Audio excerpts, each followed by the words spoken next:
La bourse de Paris est dans le rouge à la mi-journée. Le CAC 40 repasse même sous les 4900 points alors que les investisseurs continuent à suivre de près les négociations autour du plan de relance budgétaire aux États-Unis.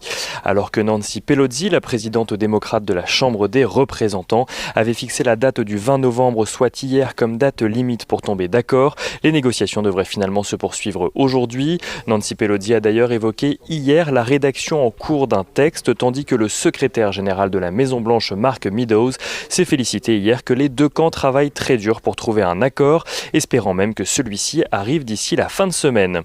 Des négociations qui se déroulent dans une période de circulation toujours accrue du virus, alors que le nombre de contaminations a dépassé les 40 millions de personnes dans le monde. De nombreux pays européens ont mis en place des mesures de restriction, comme l'Italie, la France, l'Espagne ou encore le Royaume-Uni.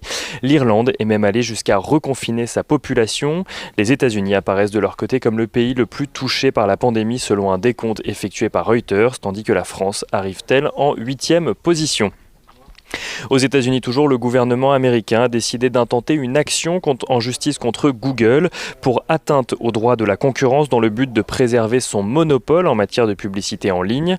Le gouvernement américain qui demande un changement structurel aux géants du numérique, ce qui laisse certains observateurs rêver d'un démantèlement du groupe, même si le procès devrait en l'occurrence durer plusieurs années.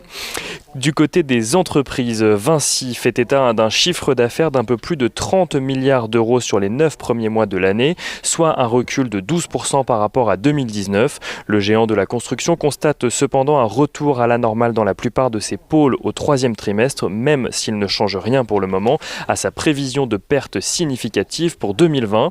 Le groupe est cependant confiant sur sa capacité à rebondir en 2021. Vivendi fait état de son côté d'une croissance de 0,7% de son chiffre d'affaires à change constant au troisième trimestre, un chiffre d'affaires qui est estimé à 4 milliards d'euros, une progression due notamment à une hausse des ventes d'Universal. Vivendi qui a justement annoncé vouloir introduire en bourse sa filiale Universal Music Group en 2022, une IPO qui permettrait au groupe de rembourser sa dette et financer le rachat de ses propres actions.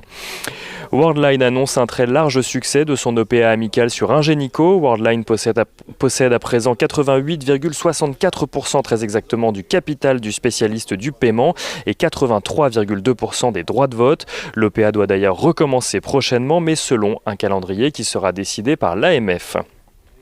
Et Somfy signe de son côté la plus forte hausse du SRD à la mi-journée suite au relèvement de ses objectifs annuels. Le spécialiste des automatismes d'ouverture de bâtiments affiche une croissance de son chiffre d'affaires sur un an de 22,2% au troisième trimestre. Et aux États-Unis, pour finir, Netflix a vu la croissance du nombre de ses abonnés ralentir au troisième trimestre, même si ce ralentissement était anticipé après le bond lié au confinement. La contraction est plus forte que prévu à cause notamment de la concurrence sur ce secteur. Son chiffre d'affaires au troisième trimestre n'en reste pas moins supérieur aux attentes à 6,4 milliards de dollars. Et on finit avec l'euro qui s'apprécie face au dollar à la mi-journée, un euro valant près d'1,1850 $.